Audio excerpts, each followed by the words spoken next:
It's been called the greatest story ever told. And if what we hear again tonight is the good news of the nativity of our Savior Jesus Christ, then the creche we just blessed, or something like it, is what we see.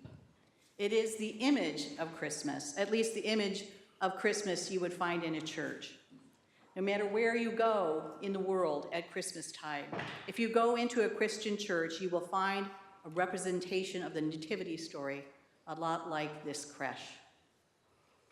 It turns out our Christmas story, and hence our creche, is actually kind of a mashup of characters from two different Gospels, from Matthew's and Luke's.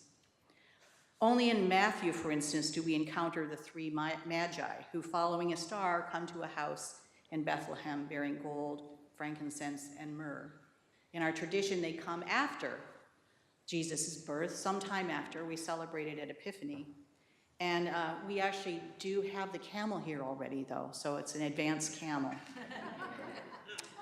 There is no camel in the Bible, at least there. In the Gospel of Luke, we learn of Mary and Joseph's journey to Bethlehem. Bethlehem is overcrowded, and they can find only a place out behind some inn where Mary delivers her child and wraps him in swaddling clothes and places him in a manger. Because a manger is a feed trough, we've imagined the place where Jesus was born to be kind of a barn. And so we've imagined other farm animals too. An ox, maybe, an ass, sheep. We've added them, and you can see them in our creche now. I served at a church once where literally they had a little Chewbacca statue in their creche, and it was actually very hard to notice between the shepherds and the kings. But there he was. And you know, it's really okay to add some of these flourishes, add the things that make it something we want to come back to every year, and something we harmonize to be a smoother story to tell and remember, because it's been many, many, many years that this story has been told in so many ways. And we are simply here to take this essential story in, this beautiful story that we never get tired of hearing or singing or seeing. A story that reminds us in this hectic season, oh, it's Christmas. I almost forgot. It's Christmas. And I think the familiarity of the story, that as we've come to visualize it, is why we love it. In a world of chances and changes, we come home again to these stories that formed us. And that is important. Repetition is important. But its familiarity is also its challenge. For as we've taken it into ourselves, perhaps we've sweetened it a little. You might say we've domesticated it. For when we look at the bones of the story as the Gospels tell it, it's a little bit more stark and startling. We learn that Mary is pregnant and that she and Joseph, her husband, not father of the baby, have come to Bethlehem in Roman-occupied Judea for reasons of governmental control. We know it is a precarious time in Mary's pregnancy, and she is not at home to be cared for by her mother or by a local midwife. And the only place that she and Joseph could find is not at all ideal for birthing a baby, let alone the Son of God. And we know one other thing, that the first people who visited the new mother and Joseph and this precious baby who was the Son of God were shepherds. Shepherds. Not friends or family, not King Herod, not the wise magi who studied the heavens and foretold visions of the future. They'll come later. Not a Jewish religious authority, such as a priest or a scribe, but shepherds. So just as it was the women who first witnessed the resurrected Jesus, it is here the shepherds who are the first to encounter the incarnate Jesus. And not because they accidentally stumbled upon this family somewhere on the rural edges of Bethlehem. No, they are summoned there by God.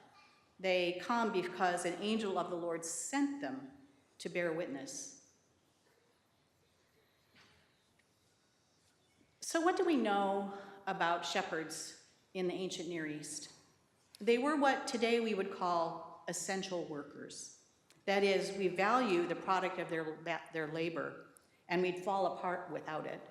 But we often undervalue the workers who provide it.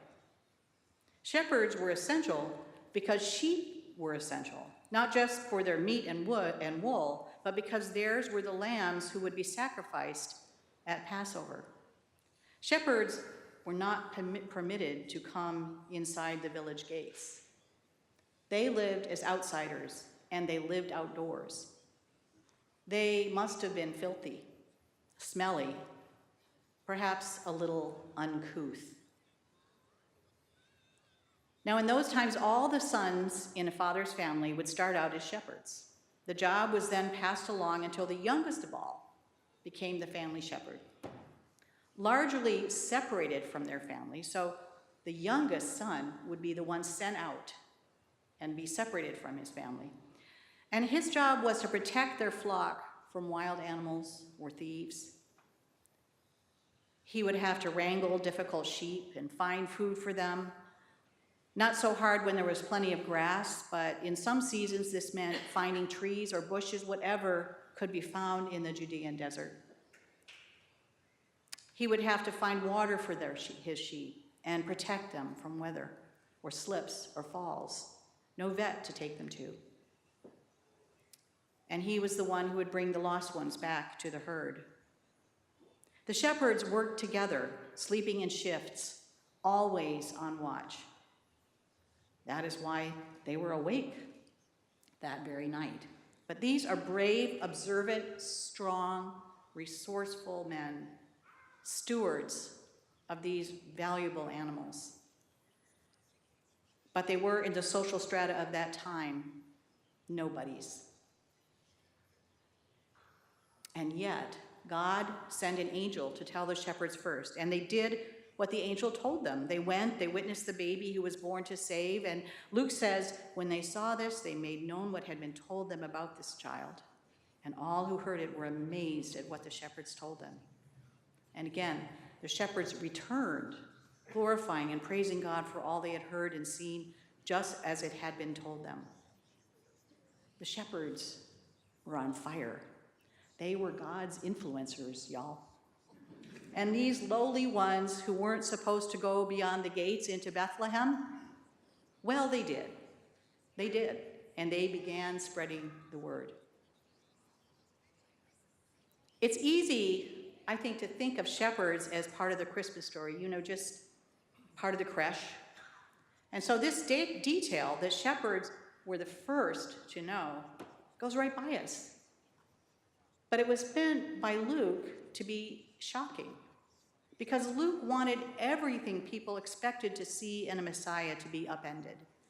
The king they longed for would be no Caesar who ruled with power and might. He would be no Herod whose power came from corruption and manipulation. No, this anointed one himself would be the good shepherd. And we know that God has a soft spot in God's heart for shepherds, because Abraham was a shepherd, Isaac was a shepherd, David, the greatest king, the king for whom Bethlehem was sort of the seat, the city of David, was a shepherd. The Psalms frequently characterize God as a shepherd. The Lord is my shepherd is one we all know. So here Luke wants us to understand that God incarnated Jesus as a metaphorical shepherd, if not a literal one, in that he was gentle, he was loving, and he was concerned in the most basic and intimate way with the hunger, the thirst, the fears, and the vulnerabilities of his flock. And so likewise, God entrusted God's self and the good news of Jesus to shepherds, and that tells us a lot about whom God favors.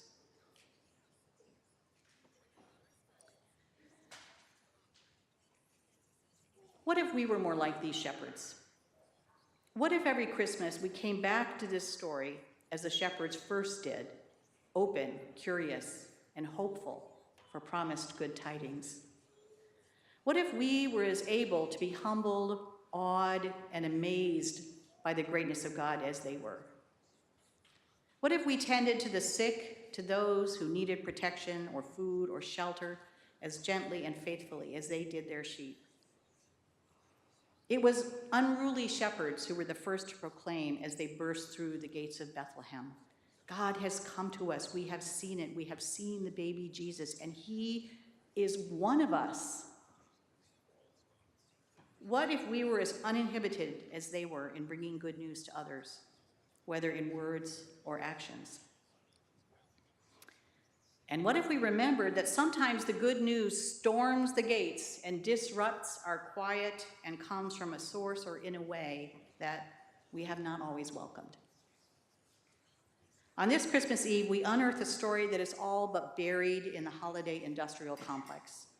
And we remember that regardless of whether we tell it with magi, angels, shepherds, Chewbacca, or just Joseph, Mary, and the holiest baby ever, the course of human history was changed by this birth. And in terms of faith, there is even more to be said, for the revelation of God in the birth of a child that pierced the darkness of the world has been the hope and deliverance of untold millions. And if then, why not now? And if them, why not us? What if, after this joyous Christmas feast, we carried the light into the world with us? What if we remembered to pray, to wait, to listen, and to look for it in the world? And what if we shared it?